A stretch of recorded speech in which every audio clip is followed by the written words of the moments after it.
There are so many arguments about what the best time period for Nickelodeon, Cartoon Network, or Disney were, and these time periods are more often than not looked at with nostalgia goggles instead of actually analyzed. So today we'll be doing just that. For Nickelodeon, we'll simply be taking a look at the past, no discussion on what is objectively the best, just a stroll down memory lane. A look at what Nickelodeon was like 20 years ago. In this video, we'll be discussing what was popular on Nick 20 years ago, what led to this time period and the popularity of its series, and what brought it to an end. But to do that, we'll have to go back to the 1990s.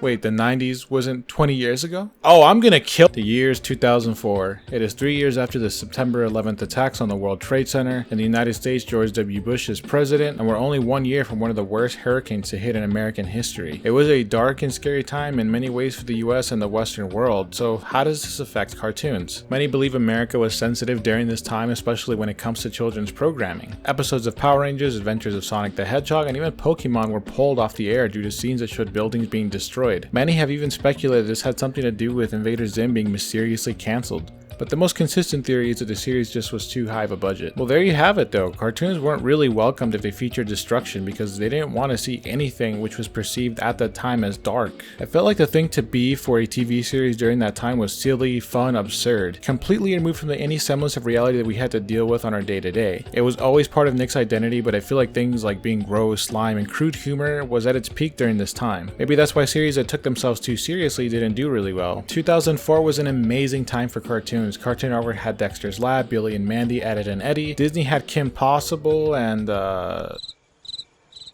But more importantly than anything else, Nickelodeon had Spongebob, and it was clear that Spongebob was the premier cartoon series on Nick at that time and for years to come. But Spongebob was the core of a brilliant time period for Nick, the Silver Age. For the sake of consistency, we'll be referring to this Reddit post that covers the 6 ages of Nick, with the caveat that I disagree with the time spans for the end of the Silver Age and the start of the Bronze Age. Reddit user Reese and Kari has the Silver Age ending in 1999. I think it ends closer to 2004 or 2005. I'm not the only one that feels this way either. Most other timeline diagrams or discussions have similar timelines as the one I have. As someone born in 1994, the Silver Age of Nick was a massive part of my childhood, and I still believe that this is the best time period to this day. Nick is more than just cartoons, but this time period put cartoons on the forefront. Series like The Wild Thornberrys and Spongebob ushered in the Silver Age, and then it was just filled with iconic series like Fairly Oddparents, Jimmy Neutron, Rocket Power, and Invader Zim. And in 2003, we saw a shift towards series geared towards tweens. Some of these being great series like Danny Phantom, My Life as a Teenage Robot, but also colossal failures like Rugrats All Grown Up. The push towards more teenage or older kid content I think is what led to the end of the Silver Age for Nick. My Life as a Teenage Robot was a series I always felt was meant for older kids, but the big one was Ned's Declassified School Survival Guide. Ned's Declassified I felt strongly led to a huge boom in teenage dramas and the rise of Teen Nick, especially after its success later on with season 2 in 2005. Teen Nick wasn't the first block ever aimed at teens. There was The N, a late night block for teenagers that started in 2002 that would later acquire Degrassi for Nick, but teenage oriented series on Nickelodeon were definitely not the focus of the network and certainly weren't as popular as cartoons. Nickelodeon has always done things to stand out and be different than Cartoon Network or Disney, and this new idea was the beginning of something huge.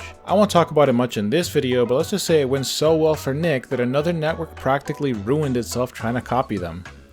The Silver Age of Nickelodeon is incredibly important to children's television, not just for being the beginning of trends that would become very popular, but because of the series at that time. I'm talking about iconic series. There is nothing more iconic than SpongeBob SquarePants. We need to take a moment to talk about the importance of this series and exactly how big it really was. In 2004, SpongeBob SquarePants was at the peak of its popularity and had become a cultural phenomenon, solidifying its status as one of the most successful and important animated series in television history. SpongeBob was in its 3rd season and had passed Rugrats and earned the title of being the highest rated children's TV show on cable. Forbes was calling SpongeBob a billion-dollar honeypot and essentially the sole reason Viacom made Nickelodeon the most watched cable channel during the day and the 2nd most viewed during primetime television. SpongeBob was reaching all over the globe and airing in over 200 countries, translated in multiple languages. The series basically proved that it was going to change everything and it wasn't going anywhere. SpongeBob may as well be immortal, and specifically this time period, as it affects pop culture to this day. Almost every SpongeBob meme you've seen online mankind shared or enjoyed is from this golden era of SpongeBob. Only years after culture-altering events and tragedy, the Western world was still heavily affected, especially programming, and in these times shows like SpongeBob or Hey Arnold were very important. It wasn't really ever that negative. Characters in these series especially were portrayed as supportive friends who valued each other's differences, fostering a sense of community. I think that was something they'd been leaning into ever since 2001, which may also explain its success or at least its overall approval. One of the things I find most interesting about SpongeBob's success is that at the time Nickelodeon pretty much only featured TV shows where it was entirely ruled by kids.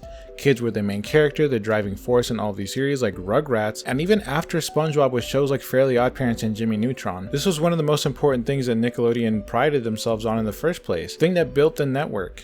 SpongeBob isn't like that at all. SpongeBob is an adult, he works full time, he has a house, so how could it thrive in this network? Why was it so loved? Besides following the status quo of being hilarious and absurd, SpongeBob had these very mature themes and topics that hinge their humor off things like death, literally death, and the mundane of adult life, and the grotesque, with the last only getting more severe over the years. This is the beauty of SpongeBob though, it captured a much wider audience, from 5-year-olds to 13-year-olds to even adults. This combination was a match made in heaven. Other series had these kinds of mature themes, but to a way higher extreme, to the point where it was just downright scary. SpongeBob always brought us back with its classic slapstick, but always had this subtlety that seemed to elude us, except for the gang of parents that hated SpongeBob, of course. There were many concerned parents that took issue with this series and eventually claimed that the series harmed children's ability to focus and lowered their IQ. For years to come, studies would be done to try to prove this even. It would even be broadcasted on the news, but this is a topic for another video. If you look at a 2004 Nickelodeon schedule, what do you notice? Drake and Josh, All That, and The Amanda Show broadcasted at night. It's targeted at an older audience. This is important for later, but besides that, what you see is 4 TV series broadcasted before and after Nick Jr., a 30-minute break, and then broadcasted once again. These series pretty much dominated all of this time period. SpongeBob, Rugrats, Fairly Oddparents, and Jimmy Neutron. All these widely successful, Rugrats being the most successful until SpongeBob dethroned it. Everyone knows Rugrats, but do you really know what kind of chokehold these babies had? Rugrats, Ren and Stimpy, and Doug were the first Nicktoons and really paved the way for what would come, but among those 3, Rugrats was special. See, Nickelodeon was meant to be a program for kids that made kids feel like they belonged to them, and Rugrats was the first animated series to really encapsulate that. The entire series is from the perspective of babies. They're the main focus. Everything happening in the series, from fun childish adventures to conflicts, revolve around these babies. The adults are pretty much just background foliage. It only makes sense that it would resonate with kids. Although Rugrats officially ended in 2004 with its finale, I can't believe the All Grown Up special isn't the last episode. Don't worry, I'll talk about that later. Its massive success in the 90s and the early 2000s cannot be ignored. Rugrats has aired 655 times over the course of a year in 1996, and at some point reached 19.1 million viewers, making it the highest rated kids program on cable. That record was later beaten by itself with 20.8 million views. The series collected a mountain of awards, a star in the Hollywood Hall of Fame, and the Rugrats movie was the first animated movie that wasn't from Disney to gross over $100 million, grossing over $140 million and beating out Bugs Life in the box office. So it's no wonder this series went on for almost 10 years and stayed one of Nickelodeon's most aired shows even the year it ended. Now there's the other 2. They're both very special to me and they both did amazing things that nobody had seen before, but really the impact that SpongeBob and Rugrats had is really what I wanted to highlight in this video. Fairly Oddparents and Jimmy Neutron were fantastic, but I actually plan to analyze them side by side in a different video since their history has so many ups and downs and a lot going on behind the scenes. Nickelodeon has produced so many iconic series that we loved, especially in this time, but Nickelodeon always seems to have an out with the old and in with the new approach to everything, except for SpongeBob of course, but Fairly Oddparents, Jimmy Neutron would be no different. They would have to go out eventually. So let's take another look at this schedule. If you look closely, there are 2 series that seem to be getting phased out, Rocket Power and the Wild Thornberrys. If you look at a 2005 schedule, both of these series are gone. Why is that? Remember at the start of the video when we mentioned that Reddit post with the different eras of Nick? We defined these eras after the fact, but even throughout Nick's history, they seem to have been following some kind of guideline or timeline of their own. Wild Thornberrys and Rocket Power are from the golden age, meaning for an older audience, an audience that had different childhoods, different culture, and even now the audience is growing up, they are mostly gone, so Nickelodeon would just wrap these series up. That seems to be a major trend with Nick, or really most networks. The children come in waves, you find a series that the waves like, and only keep evergreen series that can appeal to different waves. Series like Spongebob have certainly stood the test of time, lasting over 20 years and spanning multiple different ages of Nick. 2004 was an amazing time for kids and for Nick, but the new age is well on its way. If you look at the Nickelodeon schedule at the end of 2004, you'll see the usual Spongebob, Jimmy Neutron, and Fairly Oddparents, but also Danny Phantom and My Life as a Teenage Robot. But hey, we still got some classics like Hey Arnold and Rugrats, but remember when I said Danny Phantom contributed to the turning point? I think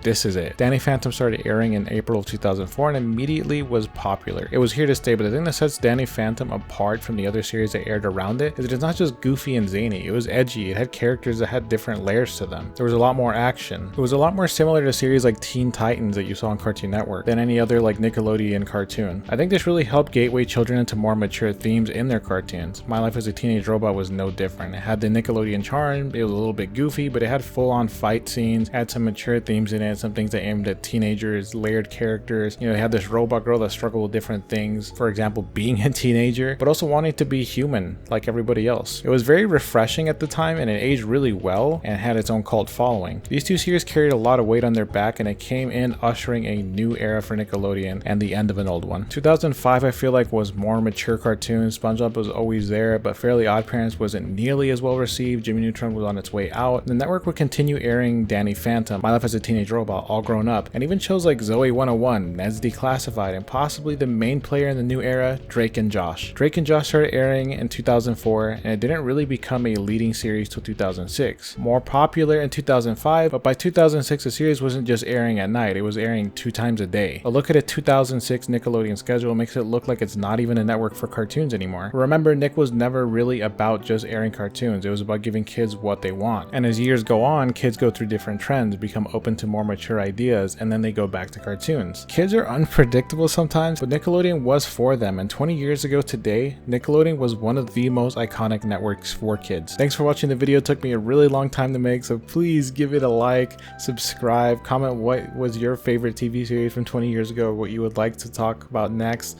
Like, do you want me to cover Cartoon Network or Disney 20 years ago, or video games? Like, what do you guys want? Just let me know in the comments below.